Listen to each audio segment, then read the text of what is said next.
नमस्कार दोस्तों, स्वागत है आपका मास्टर जी एकेडमी के ऑनलाइन प्लेटफॉर्म पर। देखिए दोस्तों, आज का जो हमारा लेक्चर है वो है फैट के बारे में, वसा के बारे में। हमारा बायोलॉजी का फर्स्ट टॉपिक चला हुआ है न्यूट्रिएंट्स, और इससे पहले दोस्तों हम अपना कार्बोहाइड्रेट, प्रोटीन और विटामिन्स के बारे में पढ़ चुके हैं। तो ये है आज हमारा फैट। और जो आपको पता है दोस्तों, फैट जो है वो एक मैक्रोन्यूट्रिएंट्स है, यानी हमारा मुख्य अवयव है जो हम लोगों को क्या करता है, एनर्जी देता है। तो ये बातें मैं आप लोगों को बता चुका हूँ, ठीक है। और फैट के साथ दोस्तों हम क्या पढ़ेंगे इसी टॉपिक में, मिनरल्स भी पढ़ेंगे। और मिनरल्स क्या होते हैं, एक माइक्रोन्यूट्रिएंट्स है जो शरीर को एनर्जी नहीं देते। तो चलिए दोस्तों स्टार्ट करते हैं, ठीक है। सबसे पहले फैट के बारे में जानते हैं दोस्तों। फैट का एक और नाम है जिसको हम लिपिड कहते हैं दोस्तों, वसा कहते हैं, ठीक है, वसा। अब ये दोस्तों वसा जो है, फैट कहाँ पे हमारा बनता किसका है, ये जो फैट होता है हमारा किसका बनता है। जैसे हम लोगों ने कहा था कि कार्बोहाइड्रेट्स किन किन तत्वों से मिलकर बना होता है, कार्बन, हाइड्रोजन और ऑक्सीजन। उसी प्रकार प्रोटीन हमने पढ़ा, कार्बन, हाइड्रोजन, ऑक्सीजन, नाइट्रोजन और सल्फर। और प्रोटीन में सबसे ज़्यादा नाइट्रोजन पाया जाता था। ये तमाम चीज़ें आप लोग पढ़ चुके हैं। तो दोस्तों ध्यान रखना, फैट भी जो दोस्तों वो हमारा कार्बन, हाइड्रोजन और ऑक्सीजन का ही मिला होता है या बना होता है, ठीक है। और लेकिन आप लोगों को ध्यान क्या रखना है, कार्बोहाइड्रेट्स में दोस्तों, कार्बोहाइड्रेट्स भी CHO का बना होता था, ये भी CHO का, यानी कार्बन, हाइड्रोजन और ऑक्सीजन का। लेकिन यहाँ पे इनका रेशो दोस्तों फिक्स नहीं होता। कार्बोहाइड्रेट्स में जैसे रेशो फिक्स था 1:2:1, लेकिन फैट में इनका रेशो कोई फिक्स नहीं होता। बस आप लोगों को ये ध्यान रखना है कि फैट का निर्माण भी कार्बन, हाइड्रोजन और ऑक्सीजन के मिलने से बनता है, ठीक है। चलिए दोस्तों, ये बात तो समझ गए इसका फॉर्मेशन कैसे हुआ है। अब हम बात करते हैं दोस्तों, ये जो फैट होता है, ये दोस्तों हमारा, इसकी सबसे छोटी यूनिट क्या होती है, फैटी एसिड प्लस ग्लाइसरॉल। ध्यान रखना, जिस प्रकार हमने लास्ट क्लास में पढ़ा था कि प्रोटीन की सबसे छोटी यूनिट क्या होती है दोस्तों, अमीनो अम्ल, अमीनो एसिड्स। हमारी सबसे छोटी यूनिट क्या है, सेल्स। इसी प्रकार अगर फैट को भी एक एक पीस करके इसका काट दिया जाए तो सबसे जो छोटी यूनिट होती है दोस्तों उसकी फैटी एसिड्स और प्लस ग्लाइसरॉल होती है। यानी फैट की सबसे छोटी इकाई, सबसे छोटी यूनिट है ये दोस्तों, समझ आया। और अब एक बात ध्यान रखना दोस्तों, फैटी एसिड यानी ये आप लोगों को एसिड दिखाई दे रहा है, अम्ल, और ये ग्लाइसरॉल जिसके पीछे भी दोस्तों हमारा बायोलॉजी में ओल लग जाए वो एल्कोहल होता है। उसका मतलब क्या होता है, एल्कोहल। जैसे पिछली क्लास में हमने पढ़ा था, क्या पढ़ा था कि भाई अगर किसी के पीछे OSE लग जाए, ओज, तो वो होता है कार्बोहाइड्रेट्स। तो उसी प्रकार किसी के पीछे ओल लग जाए तो वो क्या होता है, एल्कोहल। तो दोस्तों ये क्या है, एल्कोहल है, ठीक है, एल्कोहल। अब ध्यान रखना, जब भी केमिस्ट्री में कोई भी अम्ल और कोई भी एल्कोहल आपस में मिलते हैं तो उसके कॉम्बिनेशन को दोस्तों एस्टर्स कहा जाता है, ठीक है। ये बात आप लोगों को ध्यान रखना, बहुत बार पेपर में क्वेश्चन आता है ये कि एस्टर्स क्या होता है। तो ध्यान रखना, अम्ल और जब ओल यानी एल्कोहल आपस में मिलते हैं वही हमारा क्या कहलाता है, एस्टर्स कहलाता है। इंग्लिश और हिंदी दोनों में दोस्तों ये नाम हमारा क्या है, सेम है, ठीक है। तो उसी प्रकार ये एसिड था, अम्ल और ओल, एल्कोहल, तो फैट इज ए क्या है, एस्टर। वसा क्या है दोस्तों, एक एस्टर्स है, ठीक है। चलो, ये आप लोगों ने सबसे छोटी यूनिट भी पढ़ लिया, किसका बना होता है ये भी हम लोग पढ़ चुके हैं। इसी से एक बात ध्यान रखना, ये जो फैटी एसिड दोस्तों होता है और एक होता है ग्लाइसरॉल, समझ आया। जो ग्लाइसरॉल होता है दोस्तों ये हमारा मसल्स के नीचे इकट्ठा होते हैं, मसल्स, मांसपेशियों में जाके क्या होता है, स्टोर हो जाता है। और जबकि फैटी एसिड कहाँ पे स्टोर होता है, लीवर में। मैंने कहा था ना आप लोगों को, फैट हमारा शरीर में स्टोरेज हाउस कौन है दोस्तों, लीवर होता था। तो लीवर में क्या होता है, फैटी एसिड जाके स्टोर हो जाता है, और ग्लाइसरॉल कहाँ पे स्टार्ट हो जाता है, मांसपेशियों में, मसल्स में, ठीक है। अभी इसका बहुत ही महत्वपूर्ण यूज है, वो हम आगे पढ़ेंगे। चलिए अब फैट के मैं सोर्सेज की बात करता हूँ। फैट का दोस्तों स्रोत क्या है, फैट में क्या खाना चाहिए, सोर्सेज ऑफ फैट क्या है। तो ध्यान रखना दोस्तों, घी और तेल, घी, तेल एटसेट्रा, मीट हो गया, ठीक है, ये हमारे सोर्सेज क्या है, किसके दोस्तों, फैट के सोर्सेज है। फैट में क्या खाना चाहिए, घी और तेल होते हैं दोस्तों इसके सोर्सेज, समझ आया। अब दोस्तों चलिए सोर्सेज का भी आप लोगों को पता चल गया। अब फैट जो होते हैं दोस्तों वो दो प्रकार के होते हैं। कितने प्रकार के होते हैं? दो प्रकार के दोस्तों। ठीक है, वो कौन कौन से? एक होता है दोस्तों सैचुरेटेड फैट। कैसा फैट? सैचुरेटेड। और एक होता है अनसैचुरेटेड फैट। अब ये क्या होते हैं, चलिए देख लेते हैं इनको भी। ठीक है, तो मैंने क्या बताया दोस्तों, फैट जो होता है वो कितने प्रकार का? दो प्रकार का, या मैं इसको लिपिड बोलूँ, कुछ भी एक ही बात है दोस्तों। एक होता है सैचुरेटेड फैट, सैचुरेटेड फैट। एक होता है दोस्तों अनसैचुरेटेड फैट, यानी जिसको असंतृप्त वसा भी कहते हैं। असंतृप्त वसा, और इसको कहेंगे दोस्तों हिंदी में संतृप्त वसा। तो सैचुरेटेड फैट कौन सा होता है दोस्तों? जब फैट के जो मॉलिक्यूल्स होते हैं, दो छोटे छोटे अणु होते हैं, अगर वो सिंगल बॉन्ड से जुड़े हुए हो, अगर वो दोस्तों सिंगल बॉन्ड से जुड़े हुए हो तो उसको हम सैचुरेटेड फैट कहते हैं। अगर वसा के दो एटम्स अगर डबल बॉन्ड से जुड़े हुए हो तो उसको क्या कहते हैं? हम अनसैचुरेटेड फैट कहते हैं, डबल बॉन्ड से जुड़े हुए। तो समझ आया दोस्तों? हमारा जो अनसैचुरेटेड फैट होता है वो प्लांट ओरिजिन होता है। क्या होता है? Plant origin. प्लांट ओरिजिन में यानी इसको आप लोग तेल कह सकते हैं और इसको आप लोग क्या कह सकते हैं? घी कह सकते हैं। अभी हमने पढ़ा था ना कि तेल हमारा ज़्यादातर कहाँ से निकलता है? जो पौधे होते हैं, पौधों से ही तो हम क्या निकालते हैं? तेल निकालते हैं।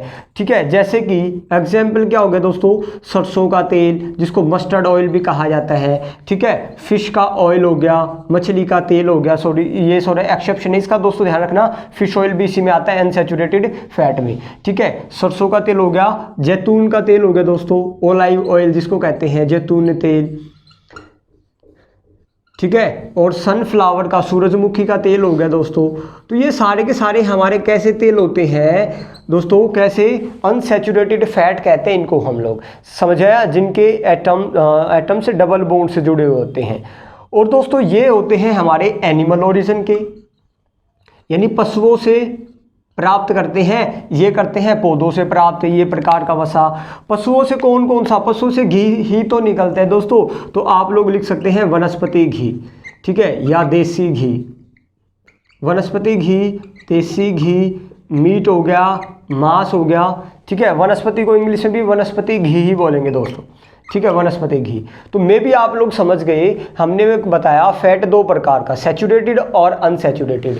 अनसैचुरेटेड फैट क्या होते हैं? फैट के दो एटम जब डबल बॉन्ड से जुड़े हुए हो तो वो अनसैचुरेटेड फैट। फैट के जब दो एटम्स दोस्तों सिंगल बॉन्ड से जुड़े हुए हो तो वो हमारा सैचुरेटेड फैट।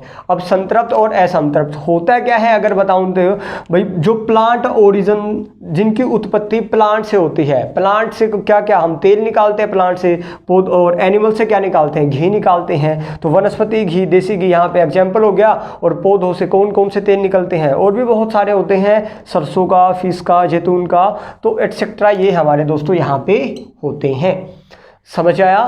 तो ये था फैट का हमारा क्लासिफिकेशन। चलिए अब हम थोड़ा सा और आगे बात करते हैं। ठीक है दोस्तों, फैट इतना ज़्यादा इंपॉर्टेंट तो है नहीं, लेकिन कुछ कुछ बातें इसकी भी आ जाती है पेपर में, तो वो आप लोगों को ध्यान रख लेना है। ठीक है, और मैंने वैसे आप लोगों को बताया था न्यूट्रिएंट से सबसे इंपॉर्टेंट जो टॉपिक है वो है दोस्तों हमारा विटामिन्स। ठीक है, और प्रोटीन, फिर कार्बोहाइड्रेट्स, फिर हमारा फैट आता है, और फिर मिनरल्स भी आता है इंपॉर्टेंट। दोस्तों जो फैट होता है, हमने बताया था फैट को दोस्तों हम क्या कहते हैं? स्टोरेज ऑफ एनर्जी भी कहते हैं। स्टोरेज ऑफ एनर्जी किसे कहा जाता है? देखो हमने बात की थी न्यूट्रिएंट्स को दो पार्ट में डिवाइड करते हैं। ठीक है, मैक्रो और माइक्रो। मैं हर क्लास में आप लोगों को बता चुका हूँ, अब तो आप लोगों को पता चल गया होगा दोस्तों। यहाँ पे हम फैट, कार्बोहाइड्रेट्स और प्रोटीन को शामिल करते हैं। माइक्रो में हमें वाटर, विटामिन्स और मिनरल्स को इकट्ठा करते हैं। ठीक है, तो फैट एक कैसा न्यूट्रिएंट्स दोस्तों? मैक्रो न्यूट्रिएंट्स है, मुख्य अवयव। जो हम लोगों को क्या करते हैं, एनर्जी देते हैं। तो फैट का काम क्या होता है दोस्तों, हम लोगों को एनर्जी देने का, हम लोगों को ऊर्जा देने का काम होता है फैट का, समझ आया।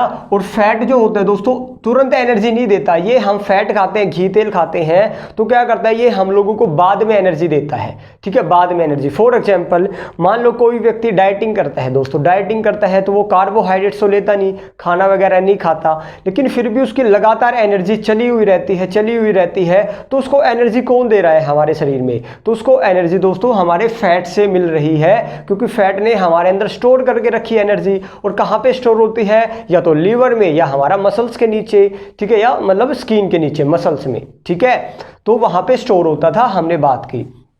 तो ध्यान रखना, डाइटिंग के दौरान हमारे शरीर में एनर्जी हमको कौन देता है, फैट देता है, ठीक है। और फैट फिर क्या होगा दोस्तों, हमारी फैट की एनर्जी रिलीज होती जाएगी और हमारा जो मोटापा है वो भी कम हो जाता है डाइटिंग से, ठीक है, क्योंकि फैट लगातार एनर्जी दे रहा है, फैट लगातार क्या होगा, फिर कम होता जाएगा, फैट कम होगा तो हमारा मोटापा जो है वो पतलेपन में आता चला जाएगा, ठीक है। तो फैट को क्या कहते हैं, स्टोरेज ऑफ एनर्जी। दोस्तों ध्यान रखना, 1 ग्राम कार्बोहाइड्रेट्स, 1 ग्राम प्रोटीन और 1 ग्राम फैट, ये बहुत इंपॉर्टेंट है, ये कोई बार पेपर में आ जाता है दोस्तों। 1 ग्राम कार्बोहाइड्रेट्स जो होते हैं दोस्तों वो हमारा हम लोगों को कितने कैलोरी एनर्जी देता है, तो ध्यान रखना 4.3 कैलोरी एनर्जी हम लोगों को मिलती है। 1 ग्राम कार्बोहाइड्रेट से 4.3 कैलोरी मिलती है, और प्रोटीन से 4.5 कैलोरी, और फैट से 9.3 कैलोरी। यानी अगर कार्बोहाइड्रेट्स का 1 ग्राम का अणु हो, प्रोटीन का 1 ग्राम का मॉलिक्यूल हो, फैट का 1 ग्राम का मॉलिक्यूल हो, तो ध्यान रखना दोस्तों, अगर मैं बात करूं, देखिए 2 बातें हैं। अगर मैं बात करूं हमारे शरीर को दोस्तों, हमारे शरीर को 70 to 80% एनर्जी, ध्यान रखना, कार्बोहाइड्रेट्स देता है। कौन देता है, कार्बोहाइड्रेट्स।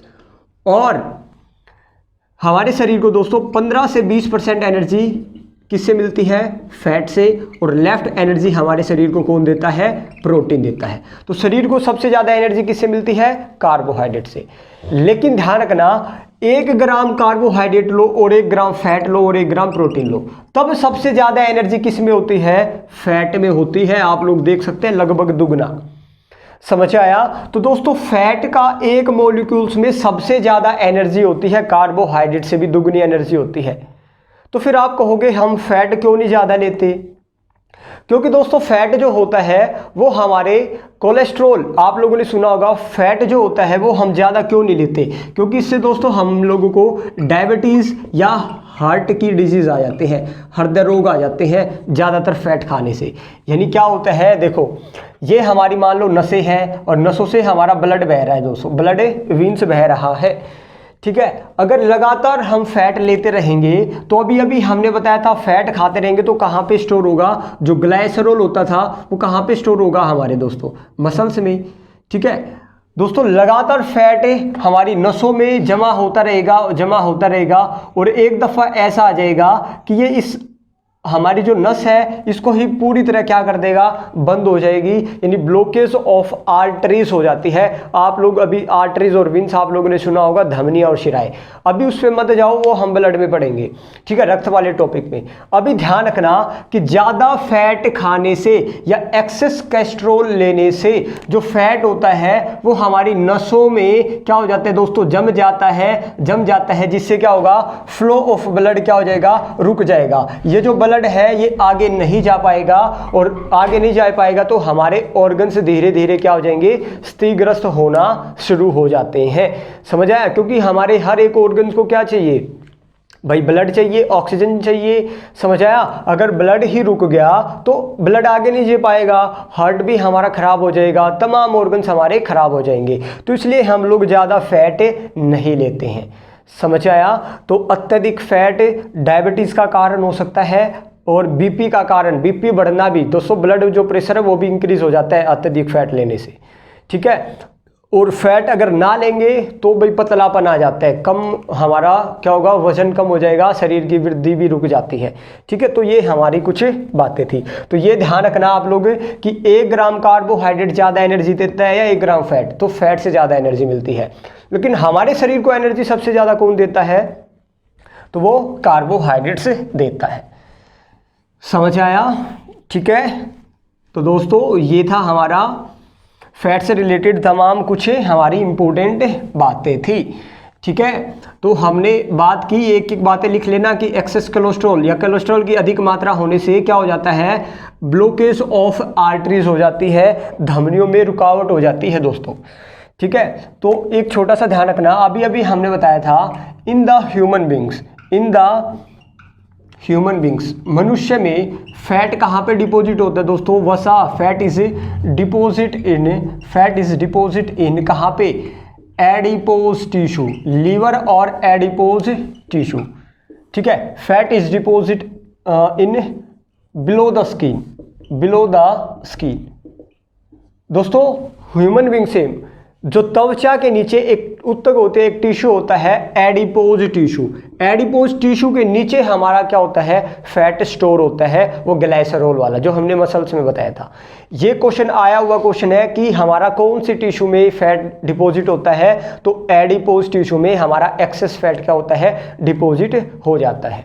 ठीक है, और डिपॉजिट होने से ये हमारे शरीर का तापमान भी बनाए रखता है दोस्तों। कैसे? अगर हमारे शरीर में से एनर्जी सारी निकल जाएगी तो हम तो बिल्कुल कूल पड़ जाएंगे, लेकिन फैट क्या करता है? हमारे स्किन के नीचे जमा हो जाता है, पूरी स्किन के नीचे, और उससे क्या होगा? ये एनर्जी को यानी हीट को बाहर नहीं निकलने देता। ये भी एक प्रॉफिट है हमारे फैट का। ठीक है, अगर मैं बात करूं दोस्तों इन द क्रोकोडाइल्स, मगरमच्छ जो होता है उसका फैट कहाँ पे डिपॉजिट होता है? तो उसकी पूंछ एंड बैक साइड दोस्तों। ठीक है, टेल्स और उसकी कमर जो बैक साइड होती है और उसकी टेल्स होती है, क्रोकोडाइल्स का फैट वहां पे जमा होता है दोस्तों। अगर मैं ऊंट की बात करूं, इन द कैमल ऊंट की बात करूं दोस्तों, तो एक्सेस फैट उसका कहाँ पे डिपॉजिट होता है? उसके कुबड़ में डिपॉजिट होता है दोस्तों, उसके हम्प में डिपॉजिट होता है। ठीक है, उसके कहाँ पे डिपॉजिट होता है? हम्प में। तो ये तीन बातें आप लोग ध्यान रख सकते हैं। ठीक है, चलिए आगे बात करते हैं दोस्तों। फैट जो होता है वो इनसोल्यूबल इन वाटर होता है, आप लोगों को पता है, या हाइड्रोफोबिक भी बोल सकते हैं हम लोग। ठीक है, फैट जो होता है दोस्तों वो क्या है? Fat is a hydrophobic. ये पानी से डर नहीं है भाई। हाइड्रोफोबिक का मतलब कह रहा हूं मैं कि भाई पानी में अघुलनशील होते हैं। अब आप लोग बताओ, घी और तेल जो होते हैं वो क्या पानी में घुल जाते हैं? दोस्तों नहीं घुलते। तो फैट इज ए हाइड्रोफोबिक, यानी फैट इनसोल्यूबल होते हैं। इनसोल्यूबल किसमें? वाटर में। Insoluble in water. तो फिर बात आती है, तो फैट सोल्यूबल किसमें दोस्तों? किसमें घुल जाते हैं? तो लिखना भाई फैट सोल्यूबल इन, यानी फैट घुलते हैं कहाँ पे? तो कुछ चीज़ें होती है जैसे ईथर, एक चीज़ होती है दोस्तों ईथर, एक प्रोडक्ट है ईथर। ठीक है, एक चीज़ होती है एसीटोन, एक चीज़ होती है, ये आप लोगों को कुछ नाम याद रखने हैं दोस्तों। ठीक है, क्लोरोफॉर्म। ये कुछ चीज़ें हैं हमारी, ये कुछ गैस है क्लोरोफॉर्म। ठीक है, फैट इनमें डिपॉजिट होता है, सॉरी इनमें सोल्यूबल होता है दोस्तों। फैट ईथर में, यानी जो हमारी शराब थी एल्कोहल में भी फैट घुला रहता है दोस्तों 4 से 5%। तो ईथर का यूज़ हम किस में करते हैं भाई? पेंट्स वगैरह में करते हैं। ठीक है, जर्मीसाइड के रूप में करते हैं, कीड़ों को मारने के लिए। ठीक है, टू यूज जर्मीसाइड। ईथर का प्रयोग हम पेंट्स और जर्मीसाइड में करते हैं। तो वसा में घुलनशील है, सॉरी वसा घुलनशील है किसमें? ईथर में। ईथर यानी एल्कोहल लगा सकते हैं आप लोग, दारू। एसीटोन क्या होता है दोस्तों? ये एक नेल पेंट रिमूवर है, नेल पेंट रिमूवर। हमारी नेल पे जब लड़कियां वो लगाती है दोस्तों, कुछ लिपस्टिक वगैरह लगाती है, तो अगर उसको हटाना हो तो एक रिमूवर होता है एसीटोन, ACITONE। तो एसीटोन में भी हमारा क्या हो जाता है? फैट अच्छे से घुल जाता है। ठीक है, एक चीज़ होती है क्लोरोफॉर्म। ये कहाँ पे यूज़ होती है दोस्तों? तो पेशेंट को बेहोश करने के लिए किस गैस का यूज़ किया जाता है? क्लोरोफॉर्म। तो बेहोशी के लिए, हालांकि ये दोस्तों पहले यूज़ करते थे, अब इसका यूज़ कम हो गया है, तो ध्यान रखना। तो बस आप लोगों को यूज़ ध्यान रखना, ये कहाँ पे किया जाता है? क्लोरोफॉर्म में भी क्या है? फैट सोल्यूबल है। क्लोरोफॉर्म कहाँ यूज़ होता है? पेशेंट को अगर मान लो उसको बेहोश करना है तो क्लोरोफॉर्म गैस उसको सुंघाई जाती है और वो क्या हो जाता है? बेहोश हो जाता है। ठीक है, तो दोस्तों फैट का आप लोगों को पता चल गया कहाँ पे सोल्यूबल है और कहाँ पे इनसोल्यूबल है। ठीक है, चलिए अब आगे चलते हैं। तो ये तमाम चीज़ें हमने दोस्तों फैट के बारे में जानी। एक फैट का प्रोसेस होता है दोस्तों, लास्ट पॉइंट और देख लेते हैं फैट से रिलेटेड। इतना ज़्यादा वैसे इंपॉर्टेंट है नहीं आप लोग, लेकिन एक बार ज़रूर करना है, पेपर में कहीं से भी आ सकता है, हमको तो सारे टॉपिक करने तो पड़ेंगे ही दोस्तों। ठीक है, एक प्रोसेस होता है हाइड्रोजिनेशन, जिसको हिंदी में कहते हैं हाइड्रोजनीकरण। हाइड्रोजनीकरण, अब ये प्रोसेस और सीख लो दोस्तों, ये क्या है, ये बहुत ही इंपॉर्टेंट प्रोसेस है। ध्यान रखना, जब वनस्पति तेल, वनस्पति जो तेल होता है, आप लोग बताओ अब ये सैचुरेटेड फैट है या अनसैचुरेटेड फैट। वनस्पति तेल में जब दोस्तों हम हाइड्रोजन गैस मिलाते हैं, कौन सी गैस, हाइड्रोजन गैस, और उसमें साथ में हम निकल भी मिला देते हैं और उसको 150 से 180 डिग्री सेल्सियस पे गर्म करते हैं, तो दोस्तों वही क्या बन जाता है, वनस्पति घी बन जाता है। ध्यान रखना, ठीक है।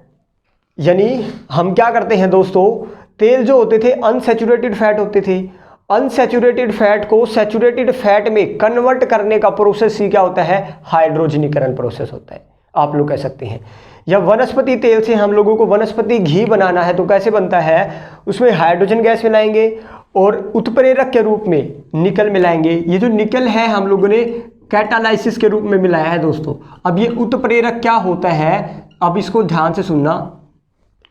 उत्प्रेरक बता रहा हूं मैं क्या होता है। सबसे पहले जब भी दोस्तों दो आपस में रिएक्शन करवाए जा रहे हो, मान लो हाइड्रोजन गैस और वनस्पति तेल को हम आपस में क्या कर रहे हैं, मिला रहे हैं, और ये रिएक्शन हम लोगों को लग रहा है कि भाई बहुत ही मंद गति से हो रहा है या बहुत ही ज़्यादा गति से रिएक्शन हो रहा है, तो उसको रिएक्शंस को कंट्रोल करने के लिए, ध्यान रखना एक एक बात, पेपर में आता है व्हाट इज कैटालाइसिस, तो रिएक्शन को कंट्रोल करने के लिए एक तीसरी चीज जब हम बाहर से मिला देते हैं उसी को हम कैटालाइसिस कहते हैं। अब वो तीसरी चीज क्या करती है, उस रिएक्शंस को कंट्रोल करती है। यानी कंट्रोल का मतलब अगर ज्यादा तेज गति से वो रिएक्शन हो रहा है तो उसको स्लो कर देती है, और अगर बहुत ही स्लो हो रहा है तो उसको ज्यादा तेज कर देती है। समझ आया। और अंत में वो जो भी प्रोडक्ट बनता है वनस्पति घी, अपने आप ये अलग रहता है, यानी उस रिएक्शन में नहीं इंक्लूड होता। यानी मैं एक बार फिर से बता दूं कि आप लोगों से अगर पूछा जाए कि वनस्पति तेल से वनस्पति घी जब बनाते हैं तो कैटालाइसिस के रूप में किसका प्रयोग किया जाता है, तो निकेल का। तो अगर पूछा जाए वनस्पति तेल से वनस्पति घी बनाते हैं तो कौन सी गैस का यूज किया जाता है, तो हाइड्रोजन गैस का। समझ आया। और उत्प्रेरक के रूप में निकेल का, और इसको 150 से 80 डिग्री टेम्परेचर पर गर्म किया जाता है। ठीक है, तो दोस्तों निकेल हमने बताया कि कैटालाइसिस क्या था, जब कोई भी रिएक्शन चल रहा हो तो रिएक्शंस को कंट्रोल करने के लिए किसका प्रयोग किया जाता है, कैटालाइसिस का प्रयोग किया जाता है। और वो रिएक्शन, जब कोई रिएक्शन से कोई प्रोडक्ट, नया प्रोडक्ट बनता है तो वो खुद क्या रहता है, अनचेंज्ड रहता है, वो खुद उसमें नहीं मिलता। समझा, बहुत कम उसमें मिल जाता है। तो वनस्पति घी में दोस्तों थोड़ा बहुत ध्यान रखना, निकेल की भी मात्रा रहती है। ठीक है, निकेल वैसे तो नहीं मिलता, ज़्यादा नहीं मिलता, लेकिन थोड़ा बहुत अगर रिएक्शन होगा तो मिलेगा, तो है ही भाई। समझ आया। तो वनस्पति घी में कौन सा मेटल पाया जाता है, अगर आप लोगों से पूछा जाए तो निकेल एक तत्व होता है, वो पाया जाता है। ठीक है, अब दोस्तों यहीं से मेरे को एक बात और ध्यान आ गई। ध्यान रखना, आप लोगों ने चॉकलेट जरूर सुना होगा, चॉकलेट आप लोग खाते हैं। चॉकलेट विटामिन B6 के लिए बहुत ही महत्वपूर्ण है। ठीक है, महत्वपूर्ण तो नहीं है, लेकिन आप लोग कह सकते हैं चॉकलेट विटामिन B6 के लिए फायदेमंद होता है। विटामिन B6 यानी फॉर्मेशन ऑफ RBC आप लोग पढ़ चुके हैं। ठीक है, चॉकलेट एक सोर्स हो सकता है विटामिन B6 का, लेकिन हम लोग चॉकलेट ज़्यादा नहीं खा सकते। क्यों नहीं खा सकते, क्योंकि उसमें दोस्तों एक मेटल होता है निकेल मेटल, जो हमारे दांतों में कैविटी कर देगा। समझ आया, दांतों को सड़ा गला देगा, ये जो तत्व होता है निकेल। इसलिए चॉकलेट ज़्यादा नहीं खानी चाहिए, थोड़ा बहुत खा लो विटामिन B6 के लिए। समझ आया। तो ये थोड़ा सा पॉइंट आप जो ध्यान रख सकते हैं विटामिन।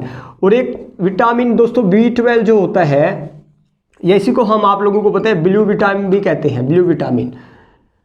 इसमें दोस्तों अगर जो हमारा रेन वाटर होता है, जो वर्षा का जल होता है, उसमें कौन सा विटामिन होता है, अगर आप लोगों से पूछा जाए तो विटामिन B12। ठीक है, ये कुछ बातें हैं आप लोग ध्यान रख सकते हैं। ठीक है, विटामिन B12। तो दोस्तों हाइड्रोजनीकरण प्रोसेस आप लोग मेरे ख्याल से सीख चुके हैं क्या होता है, ठीक है, इसको लिख लेना आप लोग। तो ये था दोस्तों हमारा फैट के बारे में, वसा के बारे में, ठीक है। आई थिंक आप लोगों को अच्छे से समझ आ गया होगा कि फैट है क्या, क्या काम होता है इसका।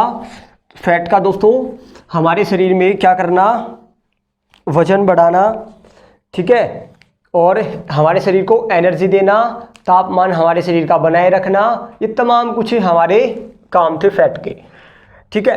अब दोस्तों हम बात कर लेते हैं मिनरल्स की, क्योंकि दो टॉपिक मैंने इसमें इंक्लूड किए हैं, एक तो फैट और एक मिनरल्स। मिनरल्स एक कैसा न्यूट्रिएंट्स था, माइक्रो न्यूट्रिएंट्स था। कैसा न्यूट्रिएंट है दोस्तों, माइक्रो न्यूट्रिएंट्स है। अब आप लोग क्या लिखना, एक साइड में मिनरल्स लिखना, और अगर वो मिनरल्स हमारे शरीर में नहीं है तो डेफिशिएंसी डिजीज, यानी उसकी कमी से होने वाला रोग, कमी से होने वाला रोग। देखिए दोस्तों जो मिनरल्स होते हैं ये क्या होते हैं, खनिज पदार्थ। जैसे आप लोगों ने हाइड्रोजन, हीलियम, लिथियम सुना होगा, यानी एलिमेंट को ही मैं क्या कह रहा हूं दोस्तों, मिनरल्स कह रहा हूं, खनिज पदार्थ कह रहा हूं। समझ आया। तो दोस्तों हमारे शरीर के लिए इन मिनरल्स का होना भी बहुत ज़रूरी है, अदरवाइज हमारे शरीर में बीमारियां स्टार्ट हो जाएगी। कौन कौन सी बीमारियां हैं वो हम यहाँ पे पढ़ने वाले हैं। समझ आया। तो दोस्तों ध्यान रखना, सबसे पहले आप लोगों ने एक मिनरल सुना होगा सोडियम, ये सोडियम है दोस्तों।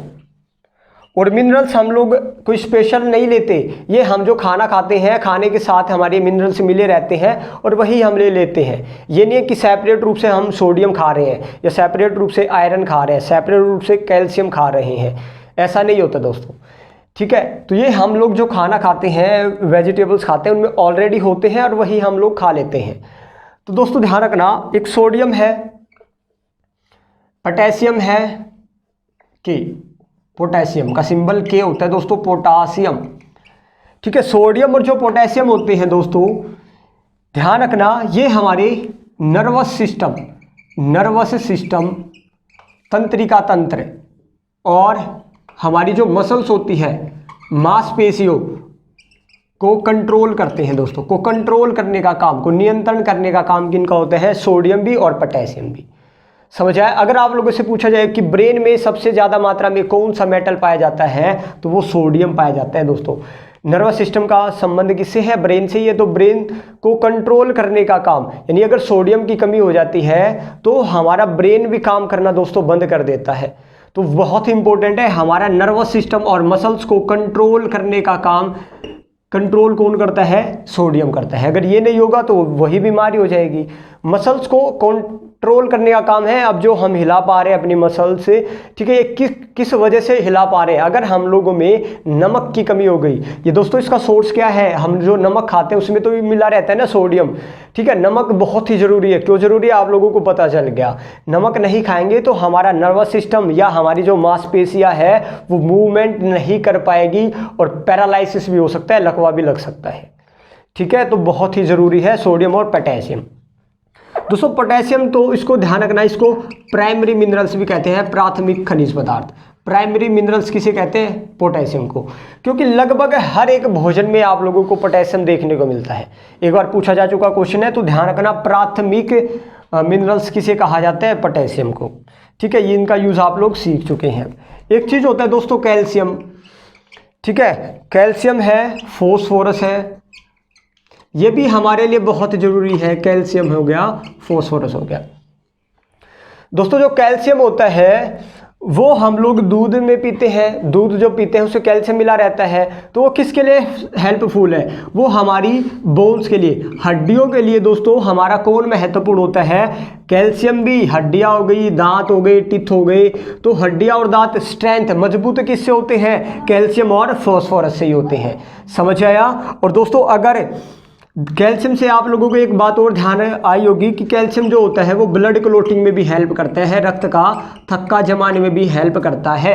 ये मैं बार बार बता चुका हूँ। ब्लड क्लोटिंग में और कौन कौन चीज़ें हेल्प करती है, एक विटामिन के करता है, एक फाइब्रिनोजन प्रोटीन करता है, एक पेप्सिन एंजाइम करता है और एक कैल्शियम मिनरल करता है। समझ आया। और फॉस्फोरस भी दोनों ही हमारे काम आते हैं दोस्तों, हड्डियों को मजबूत करने, ठीक है। और दोस्तों सोडियम जो है हमारे पसीने में भी पाए जाते हैं। पसीने में भी अगर पूछा जाए, पसीने में हमारा जो स्वेटिंग आता है वो आपने चक्कर देखा होगा, नमकीन सा होता है थोड़ा सा, ठीक है, उसमें भी नमक होता है दोस्तों। तो स्वेटिंग में, ब्रेन में हमारा सोडियम पाया जाता है, ठीक है। अब चलिए नेक्स्ट चलते हैं। इंपॉर्टेंट है, आप लोगों से बार बार पूछे जाते हैं दोस्तों किसकी कमी से क्या हो जाता है, ठीक है। 4 पढ़ चुके हैं, अब नेक्स्ट देख लेते हैं 5वां। आप लोगों ने आयरन सुना होगा, ठीक है। आयरन दोस्तों, आयरन जिसको हम Fe कहते हैं या आयोडीन, आयोडीन, ठीक है दोस्तों। आयरन जो होता है वो आप लोगों को पता है हमारे आरबीसी सेल्स में हेमोग्लोबिन पाया जाता है, और हेमोग्लोबिन किसका बना होता है, आयरन का। और आयरन के कारण ही हमारे ब्लड का कलर कैसा दिखता है, रेड दिखता है। ये तमाम बातें आप लोग आयरन से रिलेटेड सीख चुके हैं कि आयरन ब्लड की कौन सी सेल में पाया जाता है, लाल रक्त कणिकाओं में पाया जाता है। तो आयरन की कमी हो गई तो दोस्तों वो खून की कमी है, क्योंकि आयरन अगर नहीं है तो हेमोग्लोबिन नहीं बन पाएगा। हेमोग्लोबिन नहीं बन पाएगा तो आरबीसी सेल्स कैसे मैच्योर होगी, समझ आया। और आरबीसी अगर नहीं बनेगा तो आरबीसी का मेन कार्य क्या होता था, आप लोग बताओ, कि ऑक्सीजन को सप्लाई करना। हमारे खून में, ब्लड में ऑक्सीजन सेल्स तक लाने ले जाने का काम कौन सी सेल करती है, आरबीसी करती है। दोस्तों बहुत बार क्वेश्चन पूछा जा चुका है कि ट्रांसपोर्ट ऑफ ऑक्सीजन कौन करता है, या तो आपको है ऑप्शन में हेमोग्लोबिन मिलेगा, आरबीसी मिले, आयरन मिले। तो आप लोग ध्यान रखना, हमारे शरीर में, हमारे ब्लड में ऑक्सीजन की सप्लाई सेल्स तक, कोशिकाओं तक कौन करता है, तो ये चीज़ें करती है। अगर ये आयरन की कमी हो गई तो ये चीज़ें नहीं होगी और खून की कमी हो जाएगी और आपकी मृत्यु भी हो सकती है दोस्तों, ठीक है। तो बहुत ही ज़रूरी है ये मिनरल्स हमारे लिए। नेक्स्ट है दोस्तों आयोडीन। आयोडीन की कमी से दोस्तों पहले तो ध्यान रखना, घेंगा रोग हो जाता है, गोइटर डिजीज। क्या हो जाता है, घेंगा रोग। अब ये घेंगा रोग क्या होता है दोस्तों, आप लोगों का जो गला हो जाता है, जो गला होता है उसमें कौन सी ग्लैंड पाई जाती है, थायराइड ग्लैंड। ये ग्लैंड का अलग से मैं टॉपिक पढ़ाऊंगा ग्रंथियों का, अभी के लिए ध्यान रखना। थायराइड आप लोगों ने सुना होगा, थायराइड ग्लैंड, थायराइड ग्रंथि। थायराइड ग्लैंड जो क्या करती है, वो एक हार्मोन निकालती है, थायरोक्सिन हार्मोन। यानी हार्मोन ये लगा सकते हैं, केमिकल पदार्थ होता है, रासायनिक पदार्थ, और इसी हार्मोन में आयोडीन का बना होता है। ये हार्मोन किसका बना होता है, आयोडीन का। अगर दोस्तों आयोडीन की अगर शरीर में कमी हो जाएगी तो आपका गला बहुत ही मोटा हो जाएगा, और क्या हो जाएगा दोस्तों, ये सूज जाता है। इसी को गोइटर डिजीज कहते हैं, आप लोगों ने देखा होगा। तो आयोडीन की कमी से गोइटर डिजीज, घेंगा रोग होता है। बहुत ही इंपॉर्टेंट क्वेश्चन है, ठीक है, ये चीज़ ध्यान रखना आप लोग। एक मिनरल्स होता है, आप लोग कह सकते हैं जिंक है, ठीक है। जिंक जो होता है दोस्तों वो हमारे टीयर्स में पाए जाते हैं। कहाँ पे, आंसुओं में कौन सा हमारा मटेरियल पाया जाता है, कौन सा मिनरल पाया जाता है, तो जिंक पाया जाता है। ये भी हमारे लिए इम्पोर्टेंट है। कोबाल्ट इम्पोर्टेंट है, ठीक है। तो तमाम और भी बहुत सारी चीज़ें हैं, तो वो आप लोगों को इतना सारा नहीं जानना। ये तमाम ऊपर के 5-6 जरूर याद रख लेना आप लोगों को, ठीक है। और एक बात यहाँ से ध्यान रखना, अगर आप लोगों से पूछा जाए हमारे शरीर में सबसे कम मात्रा में कौन सा मिनरल पाया जाता है, तो वो है कोबाल्ट। कौन सा, कोबाल्ट। किसमें पाया जाता था, विटामिन B12 में। हमारे शरीर में सबसे ज़्यादा मात्रा में कौन सा मिनरल पाया जाता है, तो हम सबसे ज़्यादा क्या खाते हैं दोस्तों, हमारा पूरा का पूरा शरीर हड्डियों का ढांचा है, आपको पता है, ठीक है। तो हमारे शरीर में क्या मिलेगा आप लोगों को, सबसे ज़्यादा मात्रा में कैल्शियम मिनरल्स मिलेगा, समझ आया, कैल्शियम। अगर एक क्वेश्चन मैं आप लोगों से पूछता हूं, हमारे शरीर में सबसे ज़्यादा मात्रा में कौन सा प्रोटीन मिलेगा। आप लोग सबसे ज़्यादा दूध पीते हैं दोस्तों, दूध में कौन सा प्रोटीन होता है, आप लोग कमेंट करके मेरे को बताओगे, समझ आया। और सबसे कम प्रोटीन हमारे शरीर में क्या होता है। तो इन 2 क्वेश्चनों के आप लोगों को आंसर बताने हैं कमेंट बॉक्स में, ठीक है, मैं चेक करूंगा आप लोगों का। तो दोस्तों ये था फैट और ये था हमारा मिनरल्स के बारे में, कुछ इंपॉर्टेंट मिनरल्स से। तो आप लोगों को इनका वर्क समझ आ गया होगा, समझ आया। तो दोस्तों वाटर जो है, अब हमारा वाटर बचा हुआ है, वाटर इतना कुछ खास है नहीं, बस आप लोग ध्यान रख सकते हैं कि पानी की कमी से एक राजस्थान में होता है नारू रोग हो जाता है दोस्तों। और पानी जो होता है वो हमारे शरीर का तापमान बनाए रखता है, वेस्टेज को बाहर निकाल देता है यूरिन के माध्यम से। तो इतना ज़्यादा वो खास है नहीं हमारा जो वाटर है, ठीक है। बस आप लोगों को ध्यान रखना, जो पानी है वो साफ किसकी वजह से होता है, क्लोरीन उसे मिला देते हैं, वो हम लोग ज्योग्राफी में पढ़ेंगे अपना, ठीक है। तो पानी इतना खास था नहीं। तो ये हो गया हमारा न्यूट्रिएंट्स का टॉपिक कंप्लीट, ठीक है। तो दोस्तों मिलते हैं अपना नेक्स्ट वीडियो में, तब तक के लिए धन्यवाद। जय हिंद, जय भारत।